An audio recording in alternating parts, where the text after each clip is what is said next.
Hello, I'm Janina Cebertowicz and I've been a member of Manchester Academy of Fine Arts for over 30 years. In that time I've exhibited oil paintings and occasionally dry point prints in many members' shows and most open exhibitions. So welcome to my studio where I've been working on my latest project, which involves using chalk pastels. Today I'd like to share with you my experience of working in this wonderful medium and show you how you can get acquainted with pastels if you're a beginner and how you can develop your skills. I will also be demonstrating their use in a portrait based on one of my sketchbook studies. I began using pastels at school. Some of you may remember the hard reefs pastels. Well, I used those on sugar paper or newsprint, and I have to say the results weren't too good. I persisted in practicing, however, and particularly enjoyed copying the works of Impressionist artists such as Pastel, Degas and Lautrec. Prior to the Impressionists, pastels were blended together, and here is a work by Elisabeth Villers-Lebrun, a prominent French artist of the late 18th century who painted Marie Antoinette numerous times. This is a fabulous self-portrait aged 16, using a fashionable elegant style. Modern day pastels of a photorealist type owe much to this method of blending.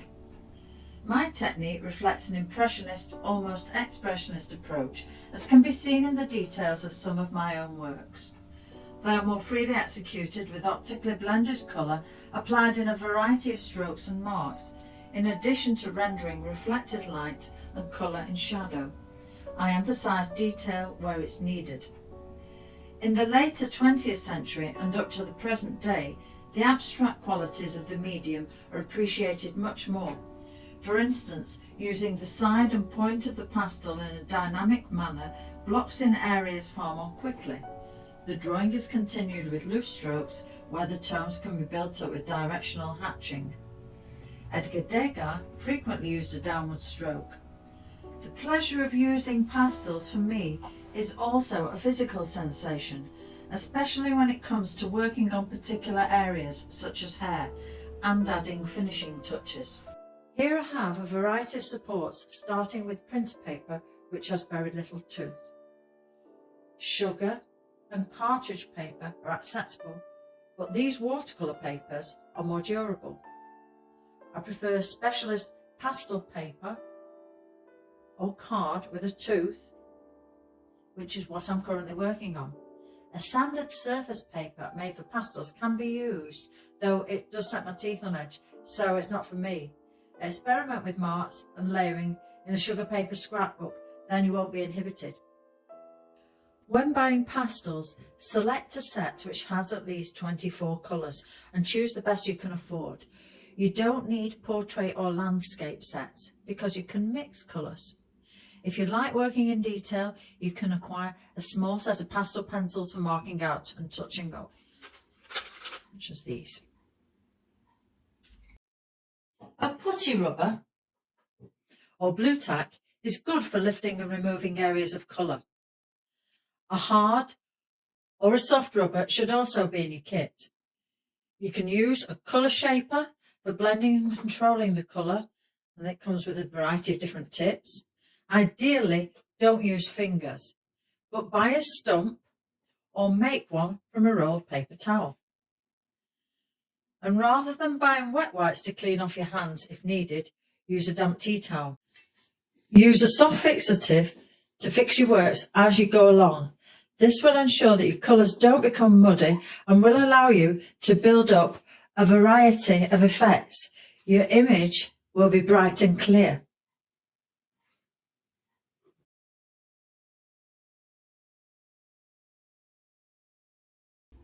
I start my pastel drawings with a light touch, placing my image on the paper until I feel the scale and position are roughly right. I never worry about having to correct my work, and if I need to, I just do it. I use the complementary colours to create more subtle shades and rarely use black. Avoid black when darkening colours if you want brighter work. So for example, green to counteract redness in skin, orange to tone down blue, and violet to maintain the warmth in yellow. As my work progresses, I make my marks increasingly smaller for more subtle effects. I maintain a light touch even when being dynamic. I spray my work at stages as I build up the image, giving a final spray once complete.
You can rewatch and rewind at any time, something you can't do in a class.